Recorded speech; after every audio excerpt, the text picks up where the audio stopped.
Só que agora, se tem um momento que você tem que prestar atenção, é esse momento. Agora a gente vai discutir o conteúdo fascista e o que configura um fenômeno fascista. Então vamos lá, gente. A gente tem que começar esse debate fazendo uma diferenciação aqui. A gente precisa evitar uma confusão que é muito explorada pela direita, que é o seguinte: a palavra fascismo pode significar duas coisas diferentes. Então, nós temos o Partido Nacional Fascista Italiano, do Mussolini, fundado em 21, e nós temos o fascismo como um fenômeno político-ideológico. Por que que eu tô salientando isso logo de cara? É muito comum vocês verem fascistas explorando essa confusão para dizer que não são fascistas, dizendo o fascismo não tinha tal coisa, se referindo ao fascismo italiano. Fascismo é o nome que a gente dá para um fenômeno político ideológico e não para o fenômeno histórico. E é assim que eu vou me referir a esse fenômeno daqui para frente, porque foi o nome que se tornou dominante. O fascismo italiano não foi o primeiro fenômeno fascista, mas foi o primeiro que ganhou uma puta projeção, que ficou gigante. A palavra fascismo se tornou sinônimo desse tipo de fenômeno, beleza? Então, novamente, estamos falando de fenômenos político-ideológicos e não de um evento histórico da Itália. Tá? Dito isso, não existe uma definição única, encerrada, unânime, redondinha de fascismo, tá? Não existe. O que eu preciso fazer aqui é deixar muito claro pra vocês qual a definição que eu vou usar. Eu não posso tratar um termo tão importante pra minha análise aqui como sendo apodítico, ou seja, autoexplicativo. Fascismo? Fascismo é quando é fascismo. Todo mundo sabe o que é. E aí, se vocês me permitem, eu vou ler uma citação muito longa agora, mas muito necessária, tá? Então vem comigo e, por favor, se vocês puderem, prestem atenção. Vamos lá. Fascismo é a ditadura terrorista aberta dos elementos mais reacionários, mais chauvinistas e mais imperialistas do capital financeiro. Gente, se vocês quiserem uma definição rápida para dar para um liberal, fascismo é a ditadura terrorista aberta dos elementos mais reacionários, mais chauvinistas e mais imperialistas do capital financeiro. O fascismo tenta assegurar uma base maciça para o capital monopolista entre a pequena burguesia, atraindo o campesinato, os artesãos, funcionários de escritórios, servidores civis que foram retirados do seu curso normal de vida e particularmente aos elementos marginais nas grandes cidades, também tentando penetrar na classe trabalhadora. O crescimento do fascismo e sua tomada de poder na Alemanha e em diversos outros países significa a que a crise revolucionária e a indignação das massas contra o domínio do capital está crescendo, que os capitalistas não conseguem mais manter a sua ditadura através dos velhos métodos de parlamentarismo e da democracia burguesa em geral, que além disso,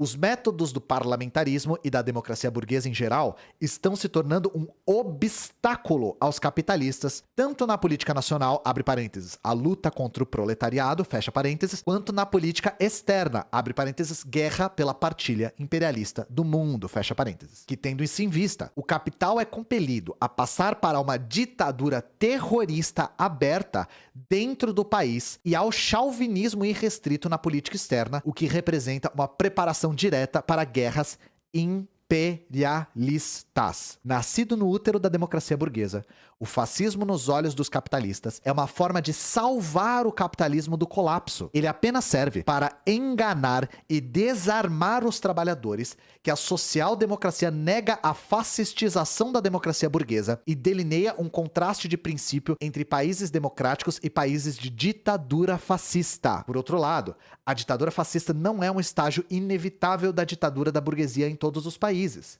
A possibilidade de evitá-lo depende das forças de luta do proletariado, que estão paralisadas pela influência desintegradora da social-democracia mais que qualquer outra coisa. Da onde é esse texto? Extratos das teses da 13ª plenária sobre fascismo, o perigo da guerra e as tarefas dos partidos comunistas, dezembro de 33. Isso aqui é uma plenária da Internacional Comunista. Os membros da Internacional Comunista se reuniram, fizeram uma plenária para debater o fenômeno do fascismo e o perigo que ele apresentava, principalmente para o movimento trabalhador. Para mim, gente, para mim, essa definição de 1933 é perfeita.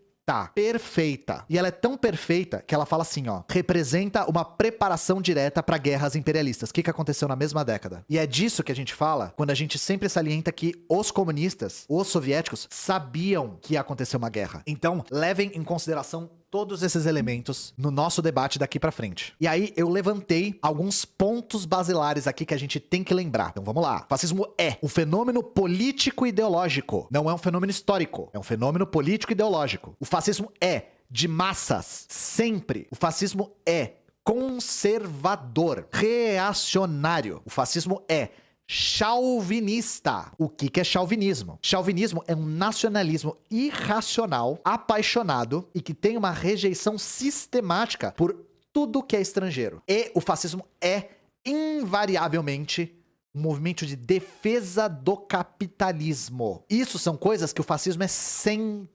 Mas a gente tem que lembrar de uma coisa. Todas as outras características dos fascismos que a gente tem no mundo emanam dessas características, tá? Como o fascismo é um fenômeno político-ideológico, de massas, conservador, chauvinista e de defesa do capitalismo, ele se adapta às massas locais, se adapta ao conservadorismo local, se adapta ao chauvinismo local, se adapta ao capitalismo local. Então as diferenças entre movimentos fascistas que vocês vão observar estão na maneira como o fascismo se adapta à realidade local, mas sempre tendo em vista essas características basilares, beleza? Então é por isso que alguns elementos que aparecem no integralismo podem não aparecer em outros fenômenos fascistas, inclusive não aparecem. Então, antes de tudo, antes da gente entrar no cerne da questão, tem uma coisa que é muito raramente falada a respeito do integralismo e que precisa ser falado. A gente viu que o integralismo tinha uma apologia aberta ao fascismo italiano na década de 30, aberta. Mas e o nazismo? O que os integralistas achavam do nazismo? Ainda bem que vocês perguntaram. Gente, lembra do A Ofensiva, principal jornal integralista? A Ofensiva publicava diariamente numa época. E olha só, eles escreveram sobre nazismo. Aí, só pra dar um adendo, daqui pra frente, eu vou só trazer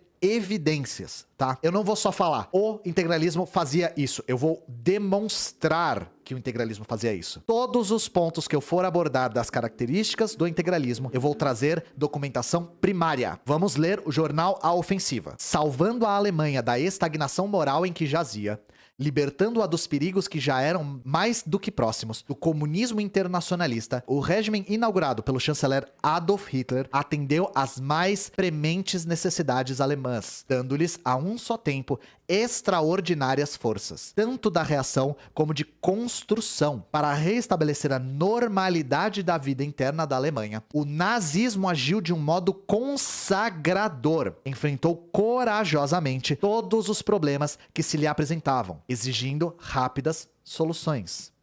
A Ofensiva, 1935. Duvida de mim? Referência tá aqui. Eu separei outra. A esperança de todo o mundo civilizado dirige-se exclusivamente sobre a Alemanha. Num tenaz e tremendo combate do povo alemão contra o marxismo judaico e com terríveis sacrifícios, foi este ataque da Internacional Comunista repelido. A vitória de Adolf Hitler e de seu movimento significava o fim dessas tentativas de bolchevizar a Alemanha e com ela a Europa Central. O mundo começa a perceber que o ataque mortal do bolchevismo, contra o qual a Alemanha Nacional Socialista é o baluarte mais forte e resistente, se dirige também contra todos os demais povos e nações. A ofensiva anti-Comintern, 1935. Contra o marxismo judaico. Gente, o que os integralistas achavam dos nazistas? Acho que eu consegui provar meu ponto, né? E assim, eu vou perguntar, vocês estão surpresos? Porque eu não tô. Vamos às características do integralismo. E aí sempre lembrem que todas essas características que a gente vai falar emanam das características centrais que a gente delineou lá em cima, tá? Nós levantamos essas características do integralismo: anticomunismo, antiliberalismo, antissemitismo, supressão das diferenças da luta de classes, chauvinismo, idealização do passado, culto à personalidade e respeito à hierarquia, fundamentalismo religioso, patriarcalismo e controle sexual feminino. Então, novamente, vocês vão encontrar todas essas características em todos os fenômenos fascistas? Não. Mas saibam que todos esses fenômenos emanam da adaptação que o fascismo faz à sua realidade nacional. E, gente, quantas dessas características vocês veem no bolsonarismo? Se fala muito sobre como o Bolsonaro não pode ser fascista porque não tem gesto, não tem hino, não tem símbolo, não tem estética. Falando de conteúdo, quantos desses elementos estão no bolsonarismo? Vários. Então, o antiliberalismo não. Por quê? Lembra que eu falei que o fascismo se adapta à burguesia nacional? O antiliberalismo é a doutrina dominante da burguesia nacional hoje em dia, que é uma burguesia rentista. É uma burguesia justamente ligada ao capital financeiro internacional. Então o Bolsonaro tá fazendo as vezes da burguesia, tanto que o Bolsonaro, como era um fascista clássico antes de ser presidente, ele defendia o quê? Nacionalização da indústria, não defendia? Não é difícil achar áudio do Bolsonaro falando sobre nacionalização, sobre Estado. Ou tô mentindo pra vocês? O Bolsonaro deu um cavalo de pau porque ele precisou se adaptar às demandas da burguesia nacional para ser presidente da República. E aí, gente, hoje em dia os integralistas, agora com o fim do Prona, que era o principal partido que eles se identificavam, os integralistas estão em 2 partidos, principalmente. O PTB, do Roberto Jefferson, e o PRTB, do vice-presidente da República, Hamilton Mourão. E, gente, nós temos integralistas declarados no gabinete da Damares Alves. Declarados. Então é isso, gente. Em resumo, quando nós formos discutir fenômenos fascistas, nós temos que nos apegar ao conteúdo fascista. Porque identificar esse conteúdo é fundamental pra gente conseguir combater o fascismo. O fascismo é um fenômeno político-ideológico que precisa ser suprimido, combatido, execrado, eliminado. Os fascistas têm que ter medo de ser fascistas. Só que a gente nunca vai conseguir fazer isso se a gente não souber delinear, delimitar, se a gente não souber identificar o que é um fenômeno fascista.